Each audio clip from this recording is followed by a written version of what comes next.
اور وہاں رہتے رہتے اتنی بکریوں کی فوج اس نے جمع کی، حضور اکرم صلی اللہ تعالی علیہ وسلم نے سال میں زکوٰۃ طلب کرنے کے لیے اپنے عاملین کو بھیجا، کہا اللہ رب العزت کا حکم ہے جس کے پاس 100 بکریاں ہو اس میں سے 5 بکریاں زکوٰۃ میں نکالی جائیں۔ جب اس شخص کے پاس آئے عاملین زکوٰۃ تو حساب لگایا گیا تو کئی 100 بکریاں صرف زکوٰۃ میں جا رہی تھی۔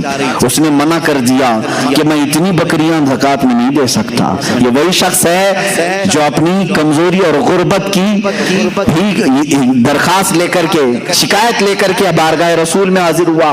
اس کے بعد صدیق اکبر رضی اللہ تعالیٰ عنہ کے زمانے میں بھی اس شخص نے زکوٰۃ نہیں دی، یہاں تک کہ روایات میں یہ ملتا ہے حضرت عمر فاروق رضی اللہ تعالیٰ عنہ کے زمانے میں ایک طوفان ایسا آیا کہ اس کی ساری بکریاں مر گئیں، پورا کا پورا ختم ہو گیا، اور یہ جیسا تھا ویسے ہی ہوا، اور نفاق کفر کی حالت میں اس کی موت ہو گئی۔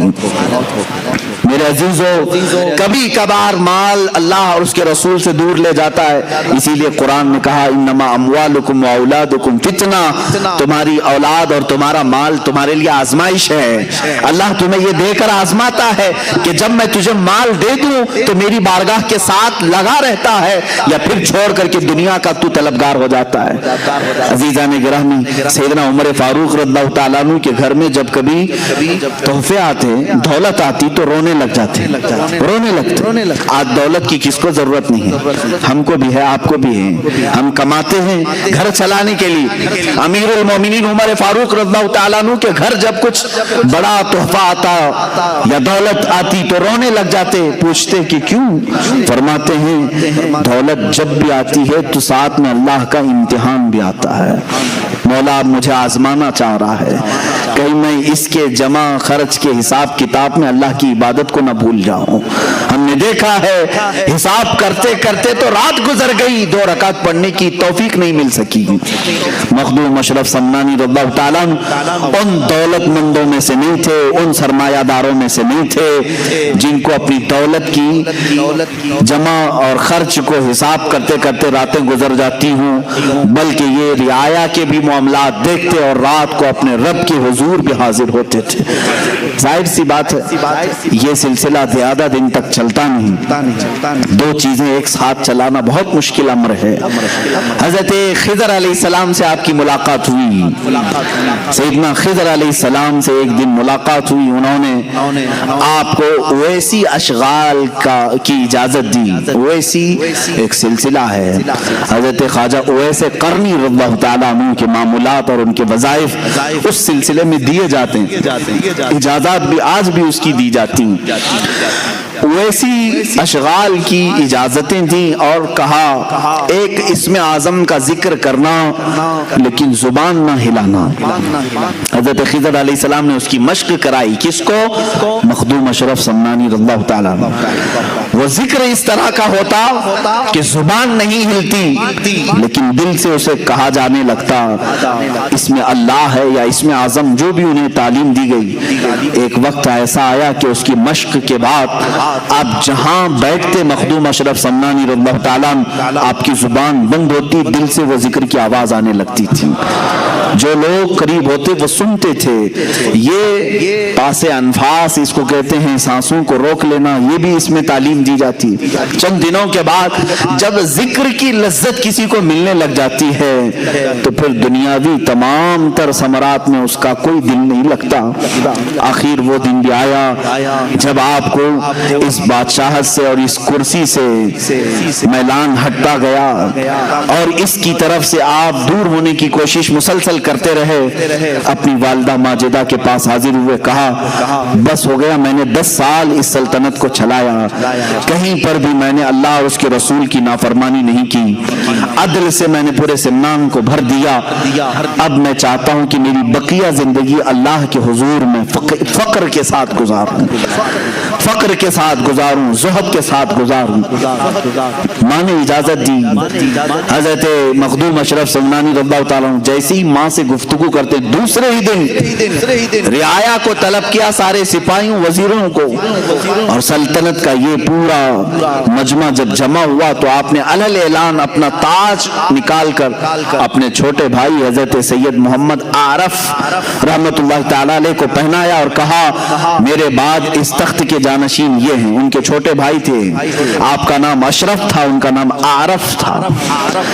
حضرت سلطان سید محمد عارف رحمت اللہ تعالی علیہ کو پہنایا اور اسی وقت رخت سفر باندھا کہ میں اب سفر کے لیے نکل چلتا ہوں. کہاں جائیں گے؟ اولیاء کاملین جب سفر کے لیے اٹھتے تھے تو ان کی منزل صرف اللہ رب العزت کی رضا ہوتی, کوئی پرٹیکولر گاؤں نہیں ہوتا. وہ نکل چلتے تھے, بس مجھے اس سمنان کی شاہانہ زندگی سے نکلنا ہے. آپ کی والدہ ماجدہ نے کہا یہ علل اعلان مت کہو, سادات کی یہ کرسی ہے, بادشاہت کئی سالوں سے ہمارے خاندان میں چلی ہے, تم جا رہے ہو ٹھیک ہے, لیکن ایک کام کرو, چند وزیروں کو سپاہیوں کو ساتھ میں لے جاؤ تاکہ دنیا یہ سمجھے گی کہ بادشاہ کسی مہم پر جا رہا ہے, پھر لوٹے گا. آپ کی ماں کے حکم پر آپ نے چند وزیروں اور سپاہیوں کو ساتھ لیا اور نکل پڑے. سمنان کے حدود سے جب باہر آئے, آپ جب سمرقند کی طرف, جو آج ازبکستان کا ایک علاقہ ہے, پہلے جو رشیا میں تھا, اس طرف کی آپ نے سفر کا ارادہ فرمایا.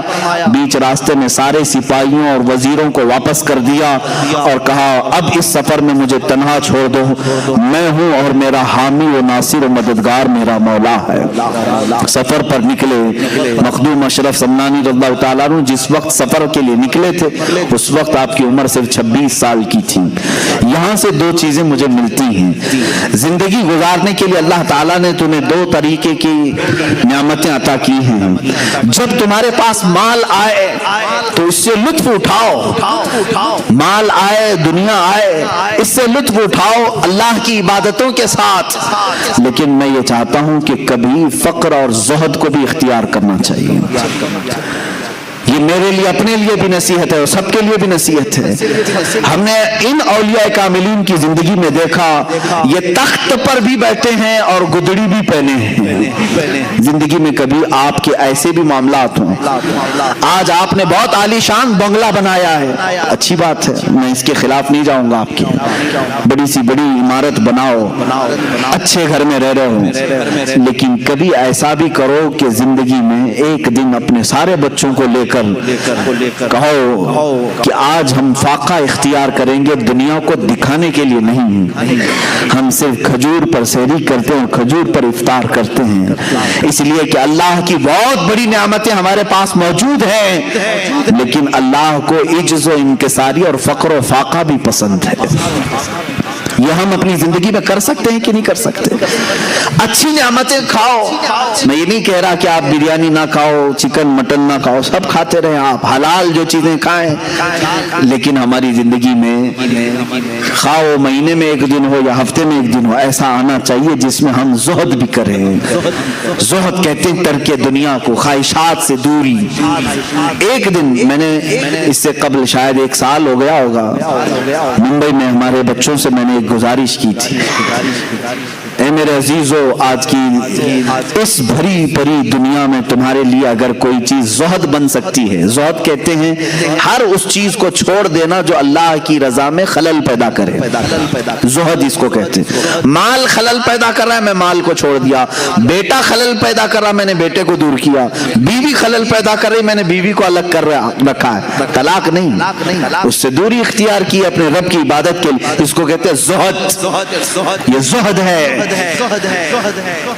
میں نے یہ اپنے بچوں سے گزارش کی تھی, اس زمانے میں سب سے بڑا زہد کیا ہے میرے اپنے نظر میں, میں اس کو بڑا نہیں کہوں گا, لیکن میں اپنی آج کے حالات دیکھ رہا ہوں. تمہاری زندگی میں ایک دن ایسا بھی لے آؤ, ہفتے میں ایک دن یا مہینے میں, کہ میں صبح سے لے کر شام تک اس موبائل کو ہاتھ بھی نہیں لگاؤں گا. حالانکہ موبائل اچھائیوں کے لیے بھی استعمال ہے, ایک دوسرے سے تعلقات اور ایک دوسرے کے لیے پیغام رسانی کا کام کرتا ہے. اس کی کل استعمال خراب نہیں ہے, لیکن خرابیوں کا شمار اس میں زیادہ ہے. اور انسان کی فطرت یہ ہے, قرآن کہتا ہے بل یرید الانسان لیفجر امامہ, انسان یہ چاہتا ہے کہ اس کی آنکھوں کے سامنے بے حیائی کی جائے. وہ بے حیائی بھائی کو دیکھنا زیادہ پسند کرتا ہے.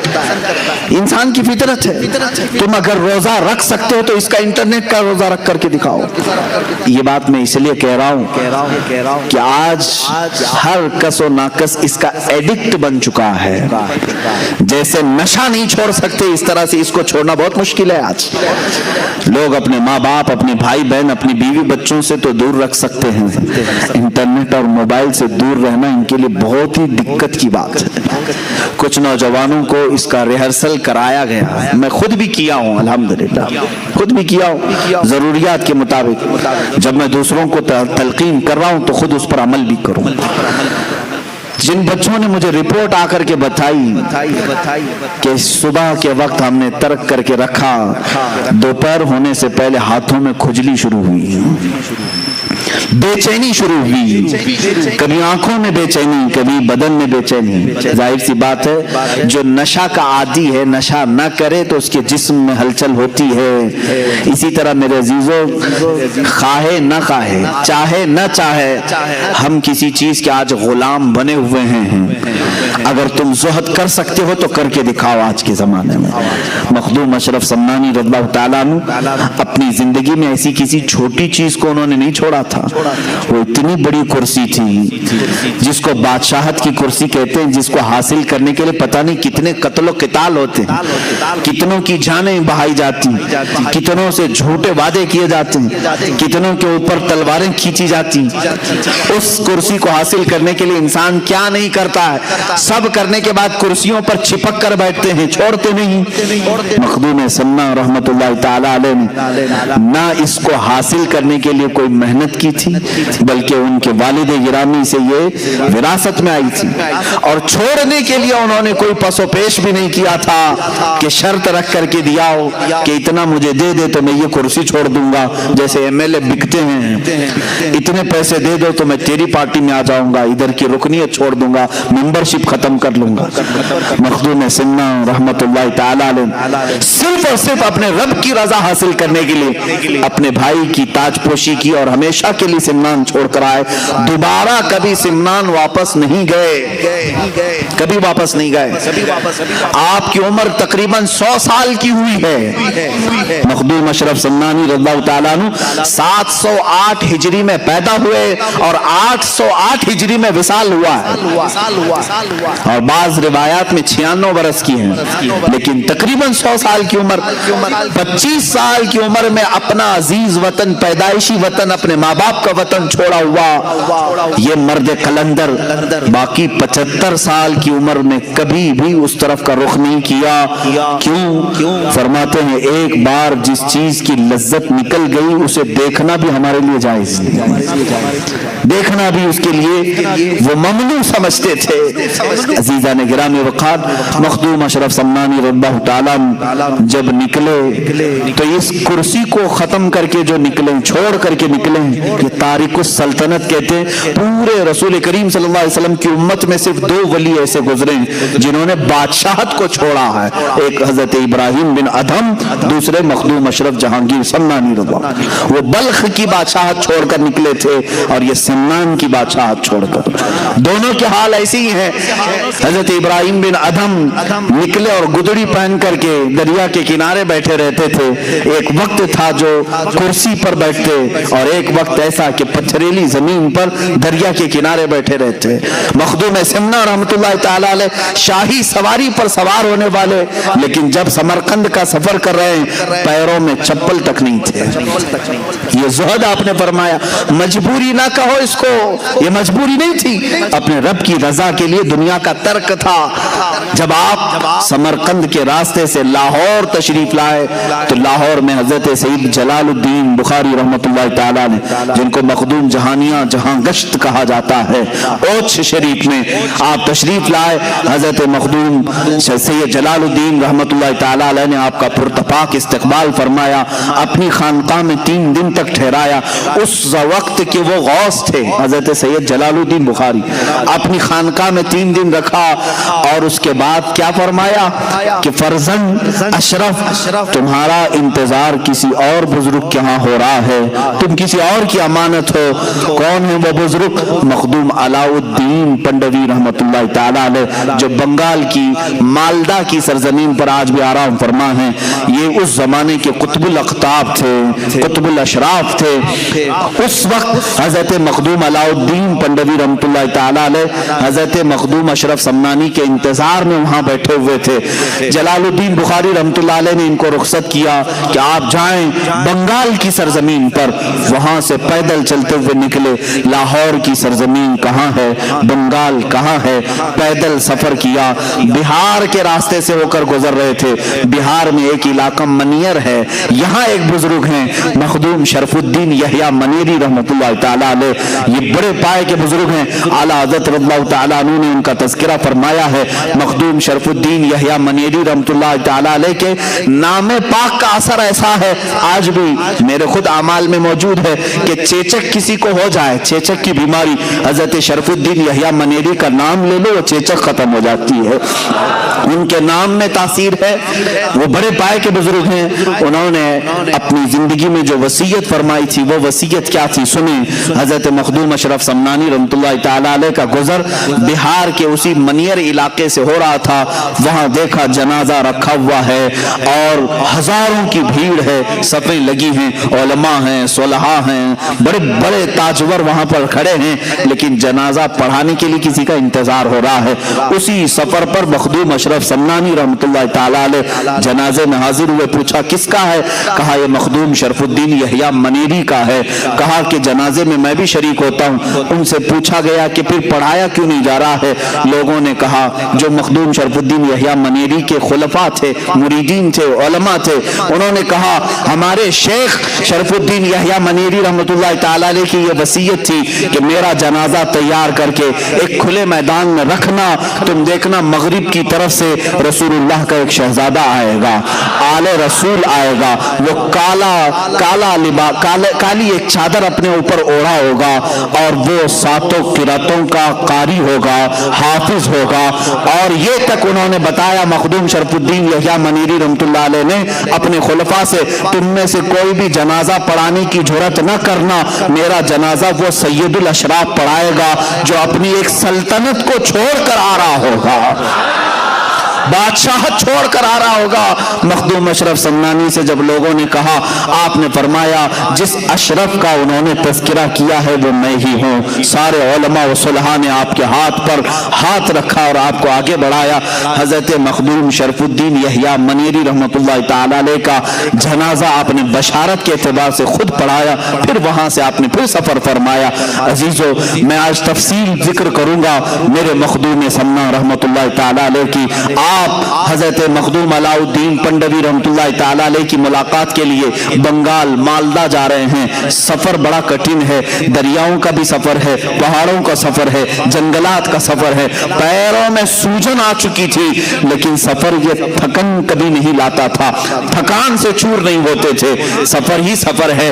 حضرت مخدوم علاء الحق پنڈوی رحمت اللہ تعالی علیہ اپنی خانقاہ میں ان کا کیا حال تھا؟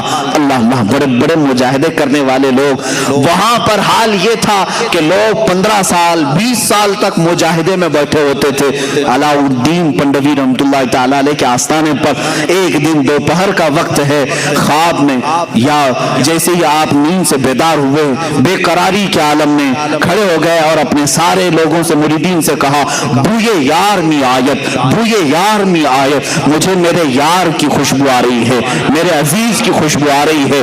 لوگوں نے کہا کہ یہ کس کی خوشبو ہے؟ کہا جس کے انتظار میں میری عمر بیتتی جا رہی ہے، غالباً وہ انتظار کی گھڑیاں ختم ہو رہی ہیں۔ سارے لوگ بالکل تجسس کے شکار ہو گئے، آخر وہ ہے کون جس کے لیے مخدوم علاء الدین رحمت اللہ تعالی علیہ اپنا بستر چھوڑ کر اٹھ گئے، وضو فرمایا، سارے مریدین خلفاء کے ساتھ شہر سے باہر آئے، شہر کی سرحدوں کے پاس آ کر کھڑے ہوئے تو دیکھا دور تنہائی کا سفر کرتے ہوئے مخدوم جہانگیر اشرف سمنانی رحمت رحمۃ اللہ تعالی علیہ تشریف لا رہے ہیں. چہرے پر گرد ہے, غبار ہے, اور لباس پورے سفر کی علامتیں بتا رہا ہے, جگہ جگہ سے کانٹوں سے پھٹ چکا ہے. مخدوم اشرف سمنانی رحمۃ اللہ تعالی علیہ جیسی آئے, سارے مریدین اور خلفاء نے پوچھا اپنے پیر و مرشد سے, کیا یہ وہی ہے مسافر؟ کہا ہاں, اسی کی خوشبو مجھے شہر سے باہر تک لے آئی ہے.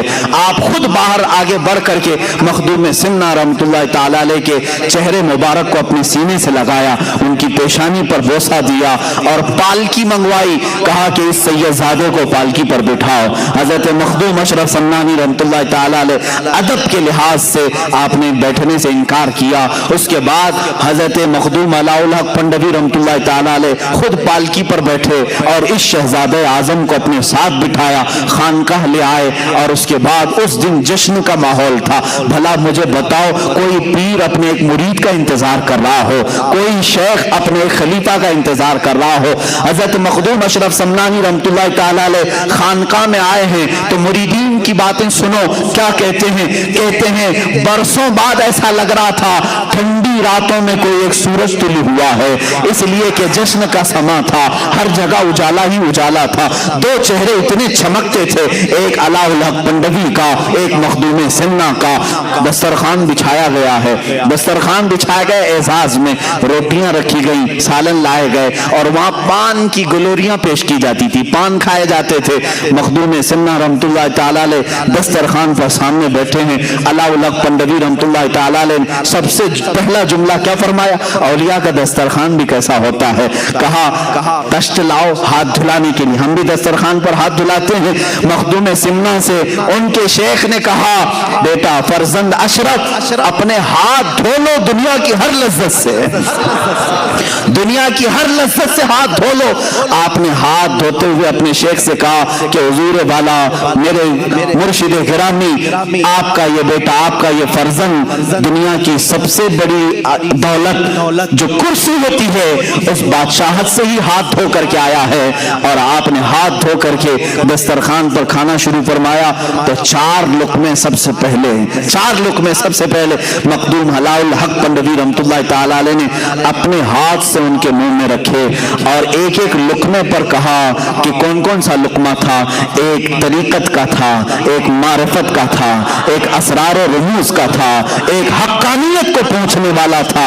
یہ 4 لقمے کھلانے کے بعد اپنا صافہ, اپنا امامہ نکالا, مخدوم جہانگیر اشرف سمنانی کے سر پر باندھا اور کہا, بیٹا فرزند اشرف, میں زمانے سے اس خرقے کو سنبھالا ہوں, سلسلہ چشتیہ سلطان غریب نواز رضی اللہ تعالیٰ عنہ کی بارگاہ سے آیا ہوا یہ امامہ آج تک میرے پاس امانت تھا. اس سلسلہ چشتیہ کی ساری امانتیں میں نے تمہارے سر پر رکھ دی.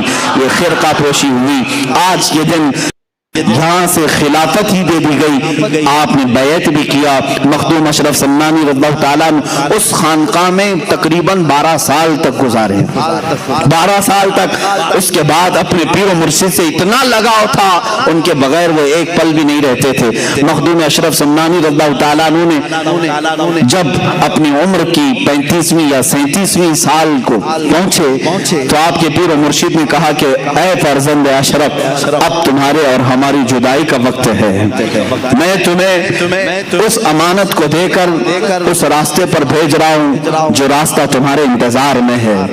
تمہیں یہ ساری امانتیں اس لیے دی گئی ہیں کہ تم دین رسول کی تبلیغ کرو, رسول کریم صلی اللہ تعالی علیہ وسلم کی سنتوں کی تشہیر کرو. مخدوم اشرف سمنانی رضی اللہ تعالیٰ عنہ کو آپ نے بلایا اور جونپور کی سرزمین کی طرف اشارہ فرمایا. جونپور آج بھی اتر پردیش کا ایک علاقہ ہے, اور اس طرف اشارہ فرمایا. دسترخوان پر بیٹھ کر کے ایک علاقہ دکھایا جس کی ارد گرد تالاب ہے اور بیچ میں ایک چھوٹی سی جگہ ہے. کہا, اے اشرف, تمہارا یہ مضبوط قلعہ ہوگا, تم یہاں پر اپنا مسکن بناؤ گے.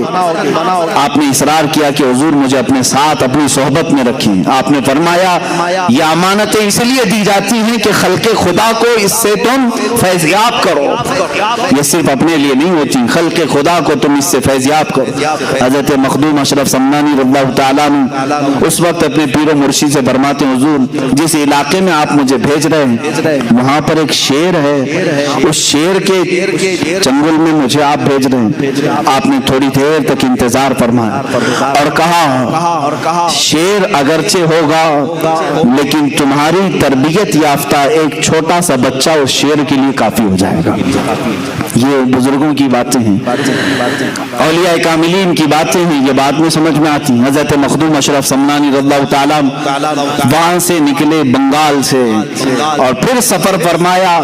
حضرت مخدوم سمنا رحمۃ اللہ تعالیٰ علیہ جب جانے لگے تو وہاں پر ایک عجیب سا سما تھا، لوگ یہ کہہ رہے تھے کہ ساری رونقیں اپنے ساتھ لے جا رہے ہیں، ساری رونقیں۔ 37 سال کی عمر میں مخدوم سمنا رحمۃ اللہ تعالیٰ علیہ جب اپنے پیر و مرشد سے خلافت اور سارے خرقہ وغیرہ لے کر کے نکلے تو آپ کے پیر و مرشد نے ہی آپ کو یہ لقب دیا کہ اب میرا یہ اشرف جہانگیر ہوگا۔ جہانگیر، یہ جہانگیر کا لقب آپ کے پیر و مرشد سے دیا گیا۔ اور وہاں سے نکل کر کے جب آپ تشریف لائے تقریباً ہندوستان کا آپ نے سفر فرمایا، کافی جگہوں کا آپ نے سفر فرمایا اور الحمدللہ میں اس صوبے سے تعلق رکھتا ہوں اور آپ بھی اس صوبے سے تعلق رکھتے ہیں کہ مخدوم اشرف سمنانی رحمۃ اللہ تعالیٰ علیہ کے قدم پاک اس صوبے میں بھی پڑے ہیں۔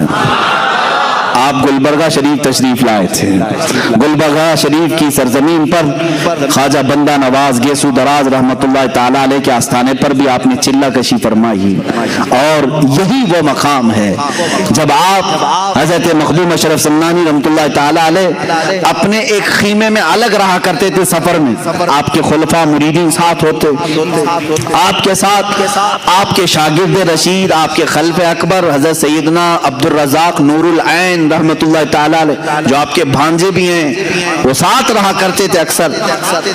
ایک رات کو دیکھا حضرت مخدوم سمنا رحمت اللہ تعالیٰ علیہ کا خیمہ اتنا گرم لگ رہا تھا جیسے لگتا ہو کہ رات کے وقت سورج کی ساری تپش یہاں ہے، کسی کے داخل ہونے کی جرات نہیں ہو رہی تھی۔ حضرت مخدوم سمنا رحمت اللہ تعالیٰ علیہ اس خیمے کے اندر موجود ہیں، لوگوں نے اندر داخل ہونے کی کوشش کی، پھر حضرت سیدنا عبد الرزاق نور العین رحمۃ اللہ تعالیٰ علیہ اجازت لے کر خیمے میں آتے ہیں۔ کیا دیکھا کہ پیشانی پر بڑے بڑے پسینے کے قطرات ہیں اور پیشانی تیز چمک رہی ہے اور آپ مصلے پر بیٹھے ہوئے ہیں۔ حضرت مخدوم سمنا رحمۃ اللہ تعالیٰ علیہ کی زندگی میں ایسی کیفیت کبھی کسی نے دیکھی نہیں تھی۔ تو لوگ حاضر ہوئے، آپ نے پوچھا کہ حضور طبیعت پر کچھ بار ہے، کچھ بوجھ ہے؟ آپ نے فرمایا نہیں اے میرے عزیز، آج مجھے میرے رب کی طرف سے ایک بڑا اعزاز دیا گیا ہے، ایک بڑا اعزاز انعام دیا گیا ہے۔ کہا کہ وہ کیا چیز ہے؟ مخدوم اشرف سمنانی رحمۃ اللہ تعالیٰ علیہ فرماتے ہیں ہر زمانے میں اولیاء کاملین میں ایک غوث ہوتا ہے، اس کی اجازت سے سارے لوگوں کو ولایت دی جاتی ہے۔ جو بھی ولی بنتا ہے وہ غوث کے تصرفات سے بنتا ہے، اللہ تعالیٰ غوث کو ولایت کے سارے خزانے دیتا ہے، وہ جسے چاہے ولی بنائے۔ ہر زمانے میں ایک غوث ہوتا ہے، اس زمانے کے غوث کا انتقال ہو گیا۔ مخدوم سمنا رحمۃ اللہ علیہ فرماتے ہیں اس زمانے کے غوث کا انتقال ہوا، ہزاروں اولیاء کاملین غوثیت کے طلبگار تھے بارگاہ رب العزت میں، اور اللہ تعالیٰ نے وہ غوثیت کا مقام مجھے تفویض فرمایا، آپ کو غوثیت کا مقام دیا گیا۔ یہ وہ مقام ہے میرے عزیزوں، اولیاء کاملین میں چند ہی بزرگوں کو ملتا ہے، اور آپ کو محبوب یزدانی کہا جانے لگا۔ محبوب سبحانی آپ نے سنا ہوگا، غوث اعظم کو کہا جاتا ہے، محبوب الہی نظام الدین اولیاء کو کہتے ہیں، اور اسی طرح محبوب یزدانی حضرت مخدوم اشرف سمنانی کو کہا جاتا ہے۔ میں آپ کو ایک اور بات بتا دوں، یہ اتفاق سے نہیں ہوا، خانہ کعبہ کے پاس حضرت شیخ محی الدین ابن عربی رضی اللہ تعالیٰ عنہ، جن کو شیخ اعظم کہتے ہیں، ابن عربی رحمت اللہ تعالیٰ علیہ، خانہ کعبہ کے طواف کے پاس موجود ہیں انہوں نے دیکھا کہ ایک شخص ایسا ہے طواف اتنی تیزی سے کر رہا ہے، چکر لگا رہا ہے، لوگوں کی بھیڑ بھاڑ، نہ وہ کسی کو دھکا دیتا ہے نہ کسی کو ٹچ کرتا ہے، لیکن آسانی سے نکلتا ہوا جا رہا ہے بہت تیزی سے۔ طواف میں ایسا نہیں ہو سکتا، ممکن نہیں، بغیر کسی کو ٹچ کیے کوئی طواف کر لے، بھیڑ بھاڑ۔ اور ایک شخص ایسا ہے کہ وہ بہت تیزی سے طواف کا سفر کر رہا ہے۔ حضرت شیخ محی الدین ابن عربی فرماتے مجھے ایسا لگ رہا تھا کہ اس کا جسم صرف دکھ رہا ہے اور خالی اس کی روح طواف کر رہی۔ جسم اگر ہے تو پھر ایک دوسرے سے ٹچ ہوگا، لوگ ہٹیں گے، دھکا مکی ہوگی، لیکن یہ بغیر کسی کو ہٹائے بھیڑ بھاڑ میں طواف بھی کر رہا ہے آسانی سے۔ جب طواف مکمل ہو گیا، شیخ ابن عربی رحمۃ اللہ تعالی علیہ اس شخص کے پاس حاضر ہوتے ہیں اور سلام کر کے پوچھتے ہیں کہ آپ کا نام کیا ہے، آپ کون ہیں؟ تو انہوں نے کہا میں ابو بکر سبتی ہوں۔ یہ شیخ سیدنا ابو بکر سبتی تھے۔ شیخ محی الدین ابن عربی رحمۃ اللہ تعالی علیہ اسی وقت سمجھ گئے کہ یہ کون ہے، ابو بکر سبتی اس وقت کے غوث تھے۔ کہا میں اس زمانے میں اس وقت کا غوث ہوں۔ کہا کہ حضور آپ کے بعد، کہا میرے بعد جلال الدین غوث ہوں گے، ان کے بعد مخدوم اشرف سمنانی غوث ہوں گے۔ یہ آپ کی غوثیت سے تقریباً 50 سال پہلے کی بات ہے یا 100 سال پہلے کی بات ہے، جب ہی آپ کے غوث ہونے کی بشارت دے دی گئی تھی، وہ بھی خانہ کعبہ کے طواف کے دوران۔ عزیزان گرامی، گلبرگہ شریف کی سرزمین پر آپ کو غوثیت کا تاج بھی رکھا گیا۔ اللہ تعالیٰ اس زمین سے ہماری وابستگی کو سدا قائم رکھے۔ سلطان مخدوم اشرف سمنانی رحمۃ اللہ تعالی علیہ جب گلبرگہ شریف سے نکل کر پھر اتر پردیش کی سرزمین پر تشریف لائے، جونپور اس کا نام تھا، جونپور کی ریاست کہلائی جاتی تھی، ریاست جونپور مشہور ہے، یعنی جیسے ابھی یو پی پورا اسٹیٹ ہے، اس وقت ایک اسٹیٹ کا نام تھا جونپور۔ یہ گاؤں نہیں، آج وہ گاؤں بن کر کے رہ گیا ہے، پہلے ایک اسٹیٹ کا نام تھا، اس میں ضلع آتے تھے۔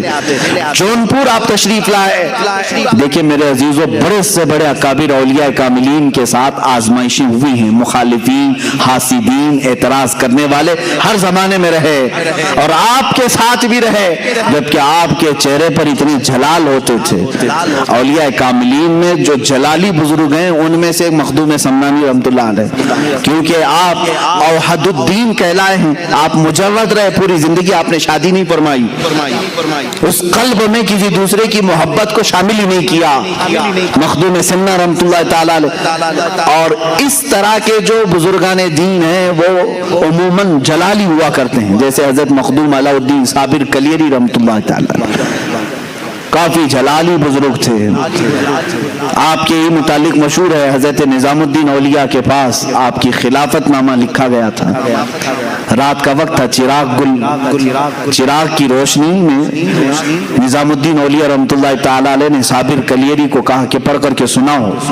آپ پڑھنے لگے، چراغ بجھ گیا، اندھیرا ہو گیا۔ حضرت صابر کلیری رحمۃ اللہ علیہ نے تھوڑا سا اس چراغ کی طرف گھور کر کے یوں دیکھا اور چراغ بھڑک اٹھا، جل اٹھا۔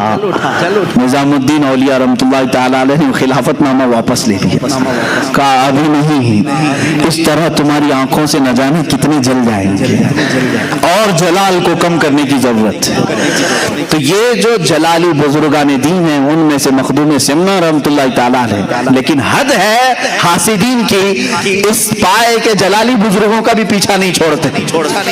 لوگ آج پریشان ہوتے ہیں حاسدین سے، اتنے بڑے بزرگ کے حاسدین کا میں اگر آپ کو بتاؤں کیا کیا نہیں کیا آپ کے ساتھ۔ مخدوم سمنا رحمۃ اللہ تعالی علیہ جس وقت جونپور تشریف لائے، وہاں ایک بزرگ تھے چراغ ہند، جن کو صدر الدین چراغ ہند رحمۃ اللہ تعالی، بڑے بزرگ ہیں، لیکن زمانے کا آپس کا معاملہ ہوتا ہے، میں بڑا تو بڑا کا معاملہ کبھی کبھار آ جاتا ہے، انسانی فطرت کا تقاضا ہے۔ وہ ان کا پرانا علاقہ تھا، ان کے مریدین تھے، اچانک مخدوم اشرف ان کے علاقے میں آئے۔ کچھ لوگوں کو تکلیف اسی بات کی ہوتی ہے، میرے کھیت میں دوسرا کیوں چرنے آیا؟ ہوتا ہے 40 سال سے ہم پورے شہر کو سنبھال رہے تھے، اچانک یہ بکرا کہاں سے آیا؟ اس طرح کا حسد بھی آ جاتا ہے، یہ انسانی فطرت کا تقاضا ہے۔ چراغ ہند رحمۃ اللہ تعالی علیہ وہ بزرگ بھی ہیں، میں ان کی بیعت بھی نہیں کر رہا ہوں، لیکن مخدوم سمنا ہے، وآل رسول بھی۔ مخدوم جہانگیر اشرف سمنانی رحمۃ اللہ تعالی علیہ جس وقت جونپور تشریف آئے، لوگ جھوک در جھوک آپ کے مرید بن رہے تھے، کیونکہ چہرے میں وہ نیر تاباں تھا کہ لوگ دیکھتے تو گناہوں سے دور ہو جاتے ہیں، اپنے میل کچیل کو دھل دیتے ہیں، اور صرف ایک صحبت کافی ہوتی تھی کہ لوگ صرف مرید نہیں ولی کامل بنتے تھے۔ مخدوم سمنا کی صحبت بہتوں کو اعلیٰ مقام تک پہنچائی۔ اس زمانے میں ایک عالم دین تھے مولانا کبیر الدین۔ اس وقت مولانا کبیر الدین صاحب ایک خواب دیکھتے ہیں، خواب میں انہوں نے ایک بزرگ کا چہرہ دیکھا، سرخ بال ہیں، چہرہ پورا چمک رہا ہے، جب وہ مسکراتے ہیں تو رخساروں پر انار کی سرخی آتی ہے، اور اس بزرگ نے کہا کہ میں تیرا مرشد ہوں۔ مولانا کبیر الدین صاحب اس وقت تک مرید نہیں ہوئے تھے۔ صبح اٹھتے ہیں، پوچھتے ہیں علاقے میں سب سے بڑے بزرگ کون ہیں؟ لوگوں نے کہا حضرت صدر الدین چراغ ہند رحمۃ اللہ علیہ سب سے بڑے بزرگ۔ مولانا کبیر الدین ان کی تلاش میں گئے، چراغ ہند کی بارگاہ میں گئے تو واقعی وہ بڑے کمال کے بزرگ تھے، لوگوں کا جمگٹا تھا، تبلیغ تربیت سب ہو رہی تھی، لیکن خواب میں جو دیکھے تھے وہ نہیں تھے۔ مولانا کبیر الدین نے کہا میں نے خواب میں جو بزرگ کو دیکھا وہ یہ نہیں ہے، تو وہ وہاں سے اٹھ کر کے چلے آئے، کہا کہ میں یہ بزرگ کو خواب میں نہیں دیکھا۔ چراغ ہند رحمۃ اللہ علیہ نے پوچھا یہ مولوی کیوں آیا تھا؟ کہا کہ حضور بیعت کرنے کے لیے آیا تھا۔ کہا پھر کیوں نہیں ہوا؟ کہا پتہ نہیں، اس نے کچھ اور چہرہ دیکھا ہے۔ تو چراغ ہند ناراض ہوئے، پوچھا کہ دیکھو یہ جاتا کہاں ہے؟ مولوی صاحب کہاں آئے؟ مولانا کبیر الدین سیدھے مخدوم اشرف کے پاس آئے۔ اس وقت آپ ایک مسجد میں جلوہ بار تھے چند مریدین کے ساتھ، جیسی مسجد میں مولانا کبیر الدین آئے پہلی نظر میں پہچان لیا خواب میں آنے والے یہی بزرگ تھے۔ خواب میں تشریف لائے، مخدوم سمنا کے پاس اپنا سب کچھ نچھاور کر دیا اور سلسلہ اشرفیہ میں داخل ہوئے، مخدوم سمنا کے ہاتھ پر بیعت کیا، اور اسی بیعت کے تھوڑی دیر کے بعد چرچا ہو گیا مولانا کبیر الدین چراغ ہند سے مرید ہونے گئے تھے، لیکن ان کی محفل سے اٹھ کر کے آئے مخدوم سمنا کے مرید ہو گئے۔ چراغ ہند پرانے بزرگ ہیں، مخدوم سمنا نئے بزرگ ہیں، ابھی آئے ہوئے ہیں۔ یہ بات پھیلی، چراغ ہند رحمۃ اللہ تعالی علیہ کے پاس لوگوں نے کہا آپ کی تو توہین ہو گئی، آپ کی مجلس چھوڑ کے مولوی چلا گیا۔ کہا کہ وہ کبیر الدین جوانی میں، وہ کبیر الدین جو ہے وہ جوانی میں مر جائے گا، گیا ہے مجھے چھوڑ کر جوانی میں مر جائے گا۔ وہ ولی کی زبان سے نکلی ہوئی بات تھی۔ مولانا کبیر الدین کو جب سنایا گیا کہ انہوں نے تو تمہارے لیے یہ جملہ کہہ دیا کہ کبیر الدین جوانی میں مر جائے گا، تو اپنے پیر و مرشد کی بارگاہ میں آئے ملول خاطر ہو کر، کہا کہ حضور بڑی بات ہو گئی، چراغ ہند نے میرے متعلق یہ کہا۔ مخدوم سمنا رحمۃ اللہ تعالی علیہ کی بات دیکھیں، کہا تم کیا چاہتے ہو؟ اپنے مرید سے کہا تم کیا چاہتے ہو؟ تم بھی اپنی زبان سے کچھ نہ کچھ بولو اور اللہ اسے پورا کرے گا، اللہ اسے پورا کرے گا۔ یہ مخدوم سمنا کا تصرف دیکھیں۔ پہلی بات میں تو آپ نے کہا کہ میرے مرید تیرا نام کبیر ہے۔ کیا ہے؟ تیرا نام کبیر ہے، اور کبیر بوڑھے کو کہتے ہیں جوانی میں تو کیسے مرے؟ نام کبیر ہے تیرا، تو بوڑھا ہو کے مرے گا۔ مخدوم سمنا نے کیا کہا؟ تو بوڑھا ہو کر کے مرے گا۔ تھوڑی دیر مراقبہ کیا، کہا لیکن انہوں نے جو کہا ہے وہ بھی بات ہو گئی ہے، وہ بھی اللہ کی بارگاہ میں قبول ہے، دونوں کی زبان سے نکلا ہے۔ تو مخدوم سمنا نے کہا تو کچھ بول، تیری زبان سے تو کیا چاہتا ہے؟ کہا کہ حضور میں کیا کہوں، وہ بڑے ہیں، بس انہوں نے میرے لیے جو کہا ہے وہ ان کے لیے بھی ہو جائے۔ انہوں نے کہا نا جوانی میں مر جائے، میرے لیے جو انہوں نے کہا وہ ان کے لیے بھی ہو جائے۔ بات آئی گئی، یا اولیاء کاملین کی بات کو ہلکا نہ سمجھو میرے عزیزو، گفت ہے او گفت ہے خدا بوت، یہ کہا گیا ہے فارسی میں، گرچہ از حلقوم عبداللہ بوت، اگرچہ یہ عبداللہ یعنی اللہ کا بندہ کہہ رہا ہے، لیکن اولیاء کے زبان سے نکلے ہوئے کلمات اللہ کے ہوا کرتے ہیں۔ ہوا یہ معاملہ، مولانا مولانا کبیر الدین رحمتullah تعالی علیہ مخدوم سمنا کے مرید 25 سال کی عمر کے تھے. کتنے 25 سال کی عمر. 25 سال کی عمر میں آپ کے پورے بال سفید ہو گئے, دانت جھڑ گئے, کمر ٹیڑھی ہو گئی, ہاتھ میں لکڑی آ گئی. کتنی عمر میں؟ 25 سال کی عمر میں. اور 25 سال کی عمر میں اتنا بڑھاپا جیسے لگتا تھا کہ 90 سال کی عمر ہے. کوئی آپ کو نہیں کہہ سکتا تھا 25 سال کی عمر ہے. اور اس 25 سال کی عمر میں آپ نے لکڑی بھی لے لی, سفید بال, کمر ٹیڑھی.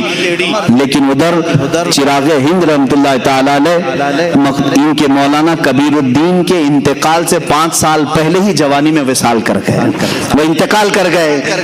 چراغ ہند ان کی زبان سے جو نکلا وہ بھی ہوا, اور چراغ ہند نے جو کہا تھا وہ کیسے ہوا. 25 سال کی عمر میں ہی مولانا کبیر الدین کا انتقال ہوا. لوگوں نے کہا کہ حضور آپ نے تو فرمایا تھا یہ بوڑھا ہو کے مرے گا. مخدوم سمنا نے فرمایا تم نے نہیں دیکھا وہ بوڑھا ہو کر کے ہی مرا ہے.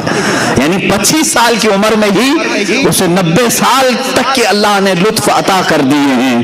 زندگی کی جتنی بہاریں تھیں اس نے 25 سال کی عمر میں دیکھ لیا.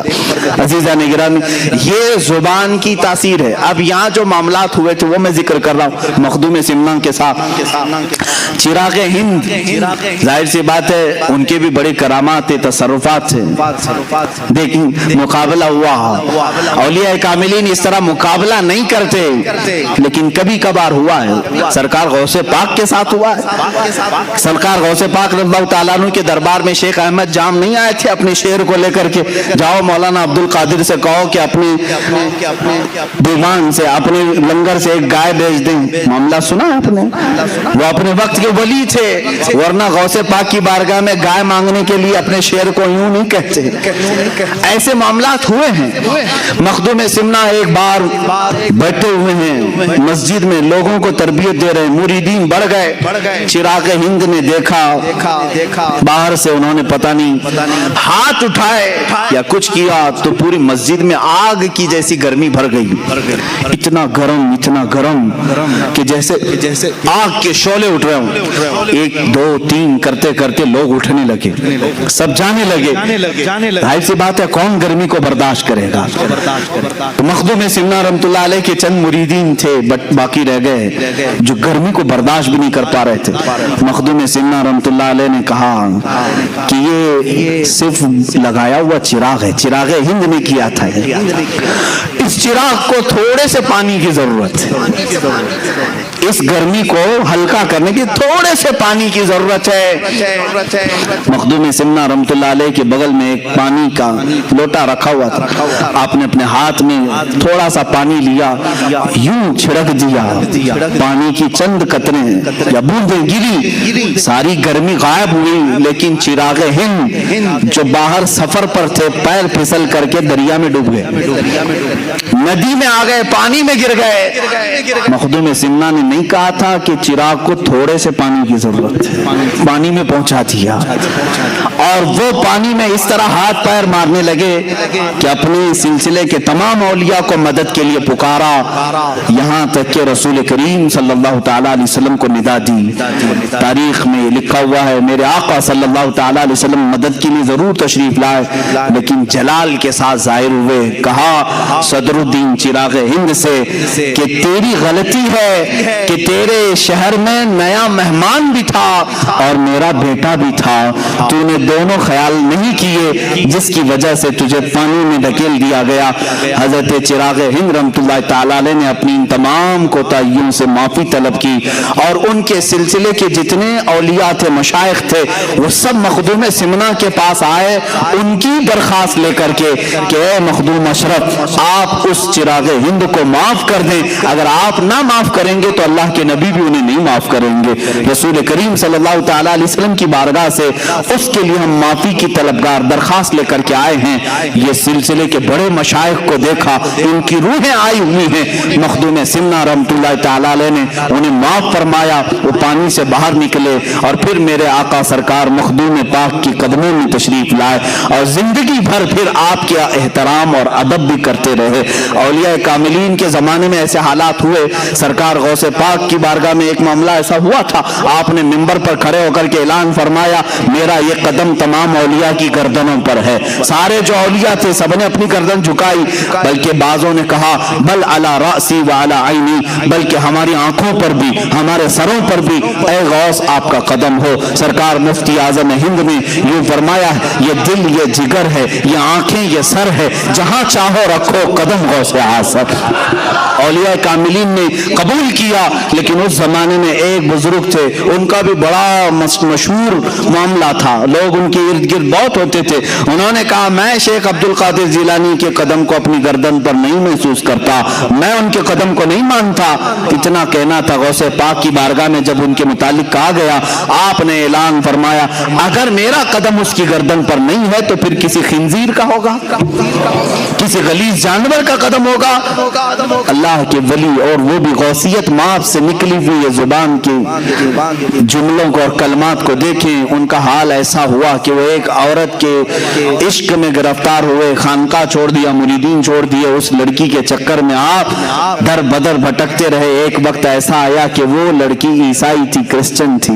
اس کے باپ نے شادی کرنے کو رضامندی کا اظہار بھی کیا، لیکن ایک شرط پر کہ اس کے پالے ہوئے خنزیر تھے وہ چرانے پڑیں گے. انہوں نے چرایا بھی، اور ایک دن خنزیر کے بچے کو اپنے گردن پر رکھ کر کے لا بھی رہے تھے. ان کے ایک مرید نے دیکھا جو اس وقت تک وابستہ تھے، باقی سب چھوڑ دیے تھے کیونکہ ایک عورت کے عشق میں یہ پیر اپنے خانقاہ چھوڑ دیا ہے. اس پیر نے رو کر کے کہا سلطان غوث العظم دستگیر رحمت اللہ تعالی علیہ کی زبان سے نکلے ہوئے کلمات میں نے دیکھ لیا، ان کا قدم اگر ان کی گردن پر نہیں ہے تو پھر خنزیر کا گردن پر ان کے قدم آ ہی گیا. اسی دن ان کو احساس بھی ہوا اور وہ وہاں سے دوڑے دوڑے غوثیت مآب میں حاضر ہوئے اور توبہ کیا، اور ان کی سلب کی ہوئی ولایت پھر واپس اللہ نے عطا بھی فرمائی. عزیزان گرامی، اس طرح جو وقت کا غوث ہوتا ہے اس سے اگر کوئی ٹکر لیتا ہے تو اس کی تمام تر نعمتیں چھین لی جاتی ہیں. مخدوم سمنا رحمت اللہ تعالی علیہ اپنے وقت کی غوثیت کے مقام پر فائز تھے. جنہوں نے بھی ٹکر لی ہے وہ ہمیشہ کے لیے خائب و خاسر ہوئے. مخدوم سمنا رحمت اللہ تعالی علیہ کے ساتھ لوگوں نے بہت سارے معاملات کیے، مولویوں نے بھی اس زمانے کے مناظرے کرنے کی کوشش کی. ایک مولانا صاحب تھے اس زمانے میں، جب مخدوم سمنا رحمت اللہ تعالی علیہ تشریف لائے تو سارے علماء کو لے کر کے انہوں نے کہا کہ میں ایسا اس آئے ہوئے جو فقیر ہیں مناظرہ کروں گا کہ یہ جواب ہی نہیں دے سکیں گے. تو دعوت دی اور ایک بڑی مسجد میں انہوں نے بلایا. مخدوم سمنا رحمت اللہ علیہ فقیرانہ لباس میں ہوا کرتے، اپنے چند مریدین کے ساتھ آئے، اور جب آنے لگے تو وہ جو بڑے مفتی صاحب تھے، بڑے مولوی صاحب تھے، وہ بڑے ایک مسند پر بیٹھے اور ان کے سارے شاگرد آس پاس تھے.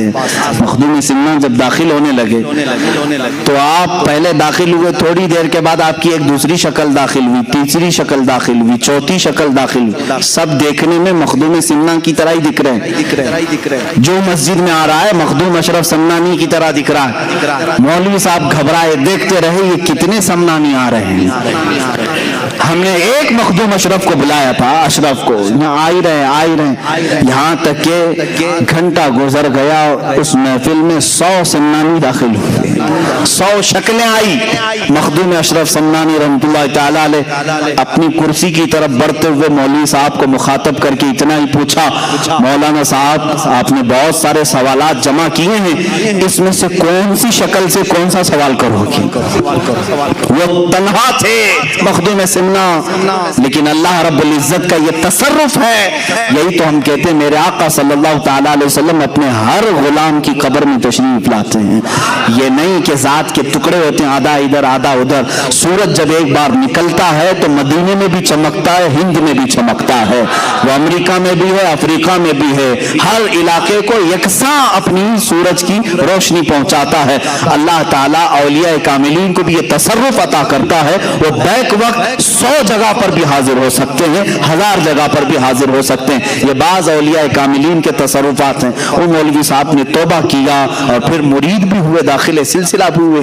حضرت مخدوم سمنا رحمت اللہ تعالی علیہ کا حال یہ تھا کہ آپ کے ساتھ سواریاں چلتی تھی، گھوڑے، اونٹ. ایک بار آپ آئے، رات کا وقت تھا، ایک علاقے میں مسجد میں اندر قیام کیا اور صحن مسجد میں گھوڑوں کو باندھ دیا. گاؤں میں بات مشہور ہوئی، ایک نیا مہمان آیا، فقیر ہے لیکن انہوں نے نے گھوڑے مسجد کے پاس باندھ دی، صحن میں، مسجد کے صحن میں باندھ دی. جو مولوی حضرات تھے، طلبہ تھے، سب دوڑے دوڑے آئے. کہا کہ ایسا فقیر، ایسا مرد قلندر، اگر تم اللہ کے ولی ہو تو یہ مسجد کی بے حرمتی نہیں ہو جاتی کہ جانور باندھے. مخدوم سمنا رحمۃ اللہ تعالی علیہ بیٹھے تھے. تھوڑی دیر میں ایک گھوڑے نے سر ہلایا. اپنے ایک مرید سے کہا اپنے اس گھوڑے کو لے جاؤ، یہ اپنی پیشاب کی شکایت کر رہا ہے، اس کو پیشاب کروایا گیا. تھوڑی دیر کے بعد ایک گھوڑے نے سر ہلایا.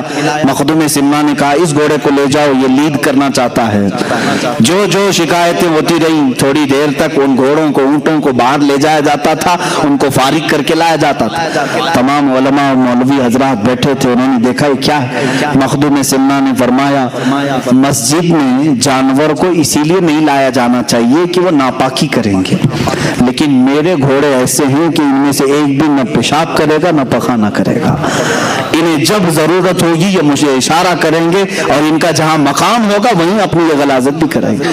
تم دیکھ لو فجر تک ان میں سے ایک گھوڑا بھی لید نہیں ڈالے گا اور نہ ہی پیشاب کا ایک قطرہ ڈالے گا. اس کے باوجود پھر بھی جانوروں کو مسجدوں میں نہیں لانا چاہیے. لیکن ہم مسافر ہیں، ہمارے پاس جگہ کی تنگی تھی، ہم نے یہ عذر کی وجہ سے یہاں پر رکھا ہے. مخدوم سمنا رحمۃ اللہ تعالی علیہ کا تصرف جانوروں پر بھی تھا. جانور بھی آپ کے مطیع و فرما بردار تھے. ایک علاقے میں آپ کے ساتھ مذاق بھی کیا گیا تھا، لیکن وہ مذاق حقیقت ہو گئی. کچھ اوباش نوجوانوں نے ایک جنازہ تیار کیا اور کہا کہ ڈپلیکیٹ مردے کو رکھ کر کے، یعنی زندہ آدمی کو رکھ کر کے مخدوم اشرف سمنانی سے کہیں گے جنازہ پڑھا دیجیے. جب وہ نماز پڑھانے لگیں یہ مردہ اٹھے گا، تالیاں بجائیں گے، سب مذاق اڑائیں گے. اللہ کے ولی کا مذاق. اسی لیے میرے آقا صلی اللہ علیہ وسلم نے فرمایا من عادى لی ولی فقد آذنته بالحرب. جو میرے کسی ولی سے دشمنی کرتا ہے میں اس کے ساتھ جنگ کا اعلان کرتا ہوں. اللہ سے کون جنگ کرے گا؟ اللہ کے ولیوں سے جس نے دشمنی مول لی گویا کہ وہ اللہ کے ساتھ جنگ کرنا چاہتا ہے. تو مخدوم سمنا رحمۃ اللہ تعالی علیہ کو لوگوں نے اصرار کر کے بلایا، آپ آئیے جنازہ پڑھائیے. ہمارے علاقے میں انتقال ہو گیا، جنازہ لایا، صفیں لگائی. آپ منع کرتے رہے، زبردستی آپ کو امام بنا کر کھڑا کیا گیا. آپ نے تکبیر باندھی، چاروں تکبیریں دی، سلام پھیرا اور کہا لے جاؤ دفن کرو. بیچ نماز میں وہ لوگ سوچتے رہے یہ اٹھے گا مردہ اور تالیاں بجائے گا، مذاق، لیکن وہ اٹھائی نہیں. جب سب سلام پھیر دیے مخدوم سمنا نے مخاطب کر کے کہا اے لوگوں مجھے معلوم ہے تم نے جنازے میں کیا رکھ کر لایا تھا، مجھے معلوم ہے، لیکن اللہ تعالیٰ اپنے کسی بھی ولی کا مذاق گوارا نہیں فرماتا.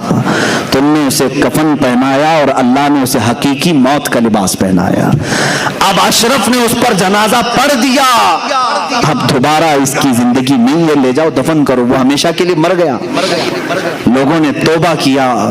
اللہ کے ولیوں کے ساتھ جو مذاق کرتا ہے میرے عزیزوں اس کے ساتھ بہت برا حشر ہوگا. میں نے اسی طرح دیکھا مدینہ رسول میں میرے آقا صلی اللہ علیہ وسلم کا رحم و کرم ہے، اس غلیظ متوع کو آج تک میں یاد رکھا ہوں. اللہ اس پر لعنت کرے. جالیوں کے پاس کھڑا ہے. ہندوستانی پاکستانی جو حجاج آتے ہیں میرے آقا کی بارگاہ میں کہتے ہیں دعائی ہو یا رسول اللہ، فریاد ہو یا رسول اللہ. حضور کی بارگاہ میں یہ پیش کرتے ہیں. وہاں موجود ایک وہابی متوع کو غصہ آیا. اس نے کہا کیا رسول سے مانگتے ہو، کیا رسول سے مانگتے ہو، یہ شرک ہے. کہا ہم رسول سے نہ مانگیں تو پھر کس سے مانگے؟ اللہ سے مانگتے ہیں، اللہ سے مانگو. میرے عزیزوں بات سچی ہے، اللہ ہی دیتا ہے. بخدا خدا کا یہی ہے در، نہیں اور کوئی مفر مقر. جو وہاں سے ہو یہی آ کے ہو، جو یہاں نہیں تو وہاں نہیں. یہ میرے امام اعلیٰ حضرت نے ہمیں سمجھایا ہے.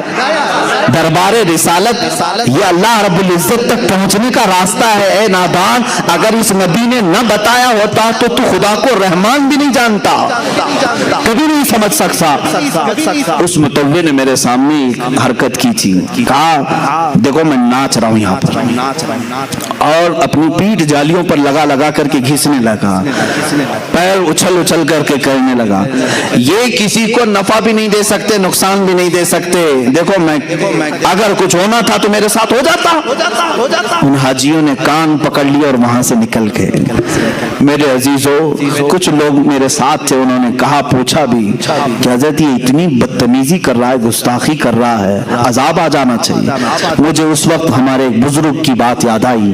میں نے ان سے بھی یہ سوال کیا تھا کہ ان پر اللہ کا عذاب کیوں نہیں آتا. انہوں نے کہا, بیٹا اللہ کا عذاب کیا تم سمجھتے پتھر آ جائیں, بارش آگ کی نازل ہو جائے, زمین پھٹ جائے, یہی اللہ کا عذاب ہے؟ کہا یہ دکھنے والے عذاب ہے. اللہ کا اگر سب سے بڑا کوئی عذاب ہے تو اپنے گھر کے قریب رکھ کر کے بھی ایمان کی دولت ختم کرتا ہے. اس عذاب میں تو وہ مبتلا ہے. اللہ نے ایمان سلب کر لیا ہے, اس کا ختم ہو چکا ہے. یہ سب سے بڑے عذاب میں گرفتار ہے. اسی طرح میرے عزیزو, جنہوں نے اولیاء کاملین سے دشمنی کی, اللہ تعالیٰ ان کا خاتمہ برا کر دیتا ہے. وہ اس دنیا کی نعمتوں سے تو لطف اندوز ہو سکتے ہیں, لیکن قیامت کے دن وہ خائب و خاسر اٹھیں گے. اللہ کے ولیوں سے دشمنی نہ لو. مخدوم سمنا رحمۃ اللہ تعالیٰ علیہ کا مذاق کرنے کی کوشش کی گئی, لیکن جنازے میں ہمیشہ کے لیے آدمی سو گیا. کچھ لوگ ایسے بھی ہیں آج جو اولیاء کے تصرفات اور ان کی کرامات کے منکر ہیں. قرآن ان کی کرامات کی گواہی دے رہا ہے. سلیمان علیہ السلام کی امتیوں میں ایک امتی ایسا ہے کہ سبا بلقیس کا تخت ملک یمن سے فلسطین میں ایک لمحے میں نہیں, پلک جھپکنے سے پہلے حاضر کرتا ہے. یہ قرآن کی آیت ہے. قرآن ولیوں کی کرامت کا ذکر کر رہا ہے. اور یہ آج کل کے لوگ جو اولیاء کاملین کے منکر ہیں, یہ در حقیقت اللہ کے ولیوں کی دشمنی پال رہے ہیں. یاد رکھنا, رب تبارک و تعالیٰ کی پکڑ اور اس کا انتقام بہت سخت ہوتا ہے. تم جب اپنے کسی دوست کی توہین برداشت نہیں کر سکتے, اللہ اپنے دوستوں کی توہین کیسے گوارا فرمائے گا؟ وہ ضرور تم سے بدلہ لے گا, انتقام, اور وہ منتقم حقیقی ہے. بہرحال مخدوم سمنا رحمۃ اللہ تعالیٰ علیہ کے میں کچھ آخری باتیں یہ بھی عرض کروں کہ آپ جونپور جب تشریف لائے تو وہاں جو بادشاہ تھے وہ ابراہیم اشرقی سلطان تھے. ان کا زمانہ بڑا اچھا تھا. ان کی بارگاہ میں قاضی شہاب الدین دولت آبادی رحمۃ اللہ علیہ تھے. انہوں نے مخدوم سمنا رحمۃ اللہ تعالیٰ علیہ کی بڑی عزت کی, بڑا پرتپاک استقبال کیا, اور بادشاہ ابراہیم اشرقی بھی مخدوم سمنا رحمۃ اللہ تعالیٰ علیہ کے سلسلے میں داخل ہوئے, اور انہوں نے یہ گزارش کی تھی کہ حضور آپ یہاں ہمیشہ کے لیے اپنا مسکن بنائیں. مخدوم سمنا رحمۃ اللہ تعالیٰ علیہ نے ان کی ارادت اور ان کی عقیدت کو دیکھ کر کے یہ فرمایا تھا کہ اے ابراہیم, میں تجھ سے یہ وعدہ کرتا ہوں کہ میں تیرے حدود سلطنت سے باہر کہیں نہیں آرام کروں گا. جب میرا آخری وقت آئے گا تو میں آرام تیری حدود سلطنت کے اندر ہی کروں گا. اور وہی ہوا. آج جو کچوچا شریف ہے وہ جونپور کی ریاست کے اندر آتا تھا. اب آپ کو میں یہ بھی بتا دوں, بسکھاری نام سنا ہوگا آپ نے, یا کچوچا شریف جو جاتے ہیں انہیں معلوم ہونا چاہیے, دو قصبے وہاں مشہور ہیں. ایک بسکھاری ہے, یہ کچوچا شریف سے پہلے آتا ہے, اور اس کے بعد کچوچا شریف ہے. کچوچا شریف اور بسکھاری یہ دونوں اس وقت اتر پردیش میں ہیں. فیض آباد ہوا کرتا تھا ضلع, اب اس کو امبیڈکر نگر کیا گیا. ان کو ناموں کو بدلنے کی بڑی وہ پڑی ہوئی ہے. یہ سمجھتے ہیں کہ نام بدلنے تاریخ بدل جائے گی. یہ ایسی ہی ہے جیسے ایک پرندہ ہے. پرندہ وہ کون سا پرندہ ہے میں اس کا نام بھول رہا ہوں, بگلا ہے یا کوئی بھی. جب شکاری قریب میں آتا ہے تو پروں میں اپنا منہ چھپا لیتا ہے, اور یہ سمجھتا ہے اب میں چھپ گیا, اب مجھے شکاری نہیں دیکھ رہا ہے. خالی منہ چھپ جانے سے پورا وجود نہیں چھپتا. الہ آباد کو بدل دینے سے اس کی حقیقت کبھی نہیں بدلے گی. آپ جتنے بھی ناموں کی تبدیلی کا آج راگ الاپ رہے ہو, ابھی اتر پردیش میں پھر سنا کہ لکھنؤ میں کسی ایک میوزیم کا نام بدل دیا, علی نگر کو آریہ نگر کر دیا, مغل سرائے جو ایک اسٹیشن تھا دین دیال اپادھیائے, جتنے بھی نام تم تبدیل کرتے جاؤ ٹھیک ہے. آج تمہارا وقت ہے, انشاءاللہ ہمارا دور آئے گا. ہم ناموں کی تبدیلی کو اصل نہیں سمجھتے. اولیاء کاملین یہاں پر آئے ہیں تو انہوں نے گاؤں گاؤں کے شہر شہر کے نام نہیں بدلے, بلکہ زنگ آلود دلوں کو انہوں نے بدلا ہے. جس میں زنگ لگا ہوا تھا انہیں بدلا. اب بات آ ہی گئی ہے تو میں آپ کو بتا دوں, اولیاء کاملین کی زبان میں اتنی تاثیر ہے کہ آپ جب وہاں تشریف لائے, جو بسکھاری ہے اور کچوچھا ہے, آج بھی یہ مشہور ہیں, 2 قصبے ہیں, جانا کبھی زیارت کا اتفاق ہو تو دونوں قصبوں میں, وہاں مخدوم ثانی رحمۃ اللہ تعالی علیہ بسکھاری میں آرام فرما ہے اور یہاں مخدوم اشرف سمنانی آرام فرما ہے. آپ مخدوم سمنا کا گزر اس بسکھاری سے ہو رہا تھا, لوگوں نے پانی پیش کیا, پانی کھا رہا تھا, آپ نے صرف یہ فرمایا بس کھاری, یعنی یہ کھاری پانی ہے. آپ کی زبان کی تاثیر سے وہ علاقہ بس کھاری ہی ہو گیا, آج تک بس کھاری. آپ نے فرمایا بس کھاری. تھوڑا آپ آگے گزرے, آپ آگے آئے تو لوگوں نے پانی پیش کیا تو آپ نے فرمایا کچھ اچھا ہے. کیا فرمایا؟ کچھ اچھا ہے. یہ کچھ اچھا ہی کچوچھا شریف بن گیا ہے. کچوچھا کا وجہ تسمیہ میں نے آج بیان کیا ہے. الحمدللہ ہمارے دلوں کی عقیدت کچوچھا سے بھی وابستہ ہے اور شہر بریلی سے بھی برابر وابستہ ہے. ہم جھگڑے اور فسادات والے ان نام نہاد تفرقہ باز لوگوں میں سے نہیں ہیں. الحمدللہ ہمارے اکابرین نے ہمیں تمام مشائخ کا ادب و احترام سکھایا ہے. آج اگر کچھ لوگ اس طرح کی تقسیم کے قائل ہیں تو میں ان کی تردید کرتا ہوں. ایک طرف مخدوم سننا ہے اور اگر ایک طرف اعلیٰ حضرت فاضل بریلوی ہیں تو کبھی کمپیئر مت کرنا کہ یہ بزرگ کون ہے, یہ بزرگ کون ہے. تمہاری حیثیت کیا ہے ان اولیاء کے مقام کو ناپنے کی, ان اولیاء کرام کے مقامات کو ناپنے کی. اعلیٰ حضرت فاضل بریلوی رضی اللہ تعالیٰ عنہ وہ ہیں کہ مخدوم سمنا سے وابستہ ہر شہزادے کا ادب و احترام فرماتے تھے. حضرت محدث اعظم کچوچوی رحمۃ اللہ تعالیٰ علیہ کو آپ نے جب بھی درسگاہ پر رکھا ہے, اعلیٰ حضرت رضی اللہ تعالیٰ عنہ کبھی کرسی پر نہیں بیٹھتے تھے, اس لیے کہ مخدوم سمنا کے یہ آستانے سے وابستہ شہزادہ ہے. اعلیٰ حضرت رضی اللہ تعالیٰ عنہ نے وہاں کا ادب سکھایا ہے. اور کچوچھا شریف کے بزرگان دی جو سادات کرام ہیں, انہوں نے ہمیں کبھی بریلی کی نفرت نہیں ڈالی. سرکار کلام مختار اشرف کچوچوی رحمۃ اللہ تعالیٰ علیہ, سرکار مفتی اعظم ہند رضی اللہ تعالیٰ عنہ کا ادب فرمایا کرتے تھے. بلکہ محدث اعظم کچوچوی رحمۃ اللہ تعالیٰ علیہ حضور شیخ الاسلام مدنی میاں صاحب قبلہ ادام اللہ اقبالہ کے والد ماجد ہیں. شیخ الاسلام کے والد ماجد محدث اعظم کچوچوی رحمۃ اللہ تعالیٰ علیہ, آپ نے خود اعلیٰ حضرت کی فضیلت میں یوں فرمایا کہ میں نے اپنے زمانے میں وقت کے مجدد امام احمد رضا خان فاضل بریلوی کو دیکھا ہے, ان کے قلم کو اللہ نے غلطیوں سے محفوظ کر لیا ہے. یہ کسی اور نے نہیں کہا کہ چوچھا شریف نے ہمیں یہ سکھایا ہے. میرے عزیزو, اگر کہیں نفرت آتی ہے تو سمجھ لینا کہ بیچ میں کوئی شیطان داخل ہو رہا ہے.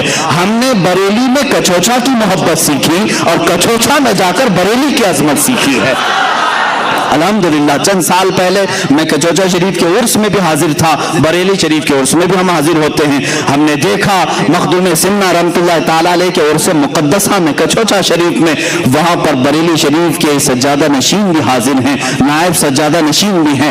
اعلیٰ حضرت کے خانقاہ کے شہزادے یہاں پر آئے ہوئے ہیں. اور جب بریلی شریف کے کل شریف میں دیکھا تو کچوچھا کے سادات بھی یہاں پر ہیں. پھر ہم نے سوچا پھر آخر یہ جو ماحول میں جو چند لوگ دکھتے یہ کون ہیں, تو پتا چلا کہ یہ بی جے پی اور کانگریس کے ووٹ لینے والے لوگ ہیں. ان کا مشائخ سے کوئی تعلق نہیں, اوپر سب معاملات صحیح ہیں, یہاں یہ ٹکڑوں پہ پلنے والے لوگوں کے معاملات ہیں. اسی لیے میرے عزیزو, ان معاملات میں ہمیشہ الرٹ رہو. اس لیے کہ آپ دیکھتے ہیں یہ جے جے جے جے جے کرتے بی جے پی کے جھنڈے لیے, جے جے جے جے کرتے کانگریس کے جھنڈے لیے. یہاں جا کر کے دیکھا تو ایسا لگا کہ یہ مودی کو پتہ نہیں کہاں سے کہاں نیچے اتار دے گا. پھر اسی شخص کو یہاں دیکھا تو ایسا لگا کہ کانگریس کو پتہ نہیں کہاں سے کہاں اتارے گا. یہ دونوں طرف کا آدمی ہے اور دونوں طرف بھی بجاتا ہے. اسی طرح سلاسل میں بھی کچھ لوگ داخل ہوتے ہیں, ادھر بھی اور ادھر بھی, اور دونوں کے درمیان نفرت پیدا کرنے کے لیے کبھی ان کی مخالفت یہاں آ کر کے کرتے ہیں, کبھی ان کی مخالفت وہاں جا کر کے کرتے ہیں. اللہ کا بڑا انعام و اکرام ہے ہمارے ان مشائخ پر جنہوں نے ہمیں درمیانی راستہ عطا فرمایا ہے. ہمارے لیے تاج الشریعہ بھی ہیں اور شیخ الاسلام بھی ہیں. الحمدللہ ہم درمیانی امت ہیں، اہل سنت و جماعت ہیں، اور ہم مشائخ کا ادب و احترام بھی جانتے ہیں۔ کچھ اچھا جس کو مخدوم سمنانی نے فرمایا وہ آج کیا ہو گیا کہ چھوچھا شریف۔ اب وہ کچھ اچھا نہیں، بہت اچھا ہے، بہت اچھا ہے۔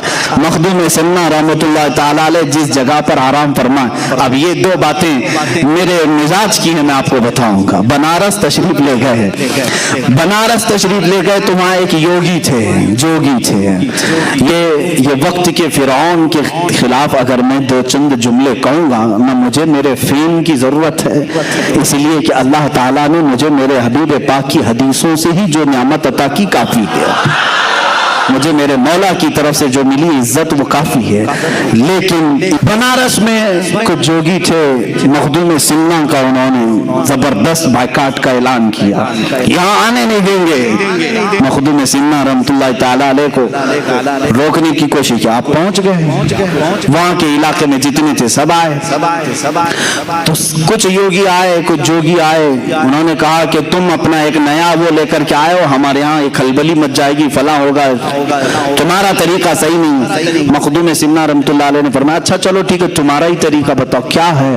کام تپسیا کرتے ہیں، ہم عبادات کرتے ہیں، ہم آتما کی شکتی حاصل کرتے ہیں، ہم جو ہے بھگوان سے قریب ہونے کے بہت سارے طریقے جانتے ہیں۔ کہا چلو مجھے بھی لے چلو تمہارے یہاں، مجھے بھی لے چلو، جہاں تم جن کی عبادات کرتے ہو میں بھی دیکھوں گا۔ وہ آئے، مخدوم سمنا کے مریدین گھبرائے کہ مخدوم اشرف سمنانی رحمۃ اللہ تعالیٰ علیہ بت قدے میں جا رہے ہیں، جہاں پر بڑے بڑے بتوں کو رکھ کر ان جوگیوں نے اپنی عبادتوں کے، اپنے تپسیا کے کئی سال گزار دیے تھے۔ مخدوم سمنا رحمۃ اللہ تعالیٰ علیہ نے پوچھا کتنے سالوں سے کر رہے ہو؟ کہا فلاں پنڈت جی کو 25 سال، ان کو 12 سال، ان کو 13 سال، فلاں فلاں یوگ گرو ہیں یا تپسیا کے اعلیٰ مقام پر پہنچے ہوئے ہیں۔ خیر ٹھیک ہے، یہ تمہارا طریقہ ہے، بہت شکتی حاصل کی۔ مخدوم سمنا رحمۃ اللہ تعالیٰ علیہ نے فرمایا میرا طریقہ یہ ہے کہ میں تمہیں دکھاتا ہوں جس کی تم عبادت کر رہے ہو، یہ جن پتھروں کی تم عبادت کر رہے ہو، تم اس کی ہر بات مانتے ہو؟ انہوں نے کہا ہاں بھگوان کا اوتار ہے، یہ بھگوان کا اوتار ہے، ہم ان کی نہ مانے تو پھر کیا تمہاری مانے؟ تو مخدوم سمنا نے فرمایا ان کی طرف اشارہ کر کے جن کے ہاں یہ سجدے کرتے تھے، اے بتو تو پھر بولو انہیں۔ ان بتوں میں سے آواز آئی لا الہ الا اللہ محمد رسول اللہ۔ پتھر سے جب آواز سنی، یہ مخدوم سمنا کی کرامت مشہور ہے، ان کے حواس باختہ ہو گئے۔ سالوں سے ہم یہاں پر جوگ کر رہے تھے، کبھی پتھر کو چلتے پھرتے بولتے سنتے نہیں دیکھا۔ مخدوم سمنا رحمۃ اللہ تعالیٰ علیہ نے فرمایا جس کی تم عبادت کر رہے ہو یہ در حقیقت خدا نہیں، یہ اعلان کر کے بتائے گا کہ اصل خدا کون ہے، جس کو اللہ نے پیدا کیا، جس خالق نے اسے بھی پیدا کیا۔ جیسی پتھر سے آواز آئی ان یوگیوں نے بھی اسلام قبول کیا۔ مخدوم سمنا رحمۃ اللہ تعالیٰ علیہ کے اس کرامت کے وہ قائل ہوئے، اللہ کریم نے آپ کے ذریعے سے اس زمانے کے 5000 لوگوں کو دائرہ اسلام میں داخل کیا۔ تقریباً آپ کی زندگی پاک میں، مخدوم سمنا رحمۃ اللہ تعالیٰ علیہ کی زندگی پاک میں جو روایات ہیں 1,10,000 کے قریب لوگ مشرب اسلام ہوئے ہیں۔ آخری وقت آیا تھا، آخری وقت جب مخدوم سمنا رحمۃ اللہ تعالیٰ علیہ کا آپ کا چھوچا شریف پہنچے، اور جہاں یہ آپ کی خانقاہ ہے آج، جہاں مزار مبارک ہے، میر شریف پانی کا ایک چھوٹا سا تالاب ہے، اولیاء کاملین کی ایک جماعت کو لے جا کر آپ مخدوم سمنا رحمۃ اللہ تعالیٰ علیہ اس تالاب کو کشائی یعنی کھدائی ہو رہی تھی، اور روایات میں یہ ملتا ہے کہ ہر کدال پر یہ اولیاء اکرام لا الہ الا اللہ کہتے اور کدال مارتے، اور اس کے بعد وہ پانی نکلا جس کو آج نیر شریف کہتے ہیں۔ ہزاروں لاکھوں لوگ اس پانی سے آج بھی شفا حاصل کرتے ہیں۔ دوسری مشہور روایت یہ بھی ہے کہ اس نیر شریف میں زمزم شریف لا کر کے بھرا گیا تھا، اور اس کا پانی آج تک دیکھنے میں میلا کچیلا گدیلا دکھتا ہے، لیکن آج تک یہ مشہور ہے 808 ہجری سے 1442 ہجری آج ہونے کو آ رہی ہے۔ اتنے عرصے میں ہزاروں لاکھوں لوگ جن کو آسیب اور جنات پریشان کرتے ہیں وہ کچوچا شریف میں حاضر ہوتے ہیں، میر شریف کا پانی لیتے ہیں اور صحیح سلامت اپنے گھروں پر واپس لوٹتے ہیں۔ جن کو جنات پریشان کرتے ہیں وہ مخدوم سنہ رحمۃ اللہ تعالی علیہ کی بارگاہ میں مقدمہ کرتے ہیں۔ یہاں ظاہر سی بات ہے میرے گھر پر کسی نے قبضہ کیا، میری پراپرٹی کسی نے ہڑپ لیا تو کورٹ کچہری میں ہم کیس کریں گے، لیکن جنات اگر کچھ کریں تو کہاں جائیں؟ یہ کورٹ والے بھی بھاگ جائیں گے، جنات کون چھڑائے گا؟ یہ الگ دنیا ہے ان کی، یہ الگ طاقت ہے۔ اسی لیے جنات کا بھی جہاں فیصلہ ہوتا ہے وہ کچوچا مقدسہ مخدوم سنہ کی بارگاہ ہے۔ بزرگوں نے باضابطہ یہ لکھا ہے، وہاں جب آپ پہنچے تو وہاں پر بھی ایک حال یہی تھا۔ لوگوں نے کہا کہ حضور یہاں پر بھی ایک یوگی ہیں، وہ بھی یوگ کر رہے ہیں اور 500 لوگوں کے ساتھ بیٹھے ہوئے ہیں، وہ اٹھنے کو تیار نہیں۔ مخدوم سنہ نے فرمایا ان سے کہو اب یہ ہمارا علاقہ ہے، ان سے کہو اب یہ میرے آرام کی جگہ ہے۔ اس کے بعد جب لوگوں نے کہا تو وہ آسانی سے اٹھنے کو انہوں نے منع کیا، کہا کہ نہیں، چلو اپنی اپنی طاقت آزما لیتے ہیں، جس کی طاقت غالب آئے گی وہ بیٹھے گا یہاں پر۔ مخدوم سنہ رحمۃ اللہ تعالی علیہ نے فرمایا نہ، میں اس کے مقابل میں نہیں جاؤں گا۔ تو لوگوں نے کہا کہ حضور وہ آپ کو چیلنج کر رہا ہے۔ کہا میرے دربار میں میرا ایک شاگرد ہے حضرت بہاؤالدین دولت آبادی رحمۃ اللہ تعالی، غالباً انہی کا نام آپ نے فرمایا، کہا کہ جاؤ اس سے بات کرو۔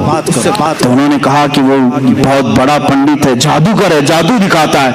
کہا تم جاؤ میرے نام سے جاؤ۔ حضرت مخدوم اشرف سمنانی رحمۃ اللہ علیہ کا نام لے کر کے اترے۔ اس یوگی نے چونٹیوں کی فوج بنا کر کے بھیجی، چونٹیاں جہاں دیکھو چونٹیاں۔ یہ پہلی مرتبہ مرید اترے ہیں میدان میں مخدوم سنہ کے۔ آپ نے کہا اے اشرف زمانہ زمانے مدد نما، یہ مشہور ہے، زمانے کے اشرف میری مدد۔ اتنا کہہ کر کے آپ نے پھونک مارا تو زمین پر کوئی چونٹی بھی نہیں، کیڑا بھی نہیں، کچھ بھی۔ پھر یوگی جی نے اپنے جادو سے شیر بنا کر کے دکھائے، جہاں دیکھو شیر گراتے ہوئے ہیں۔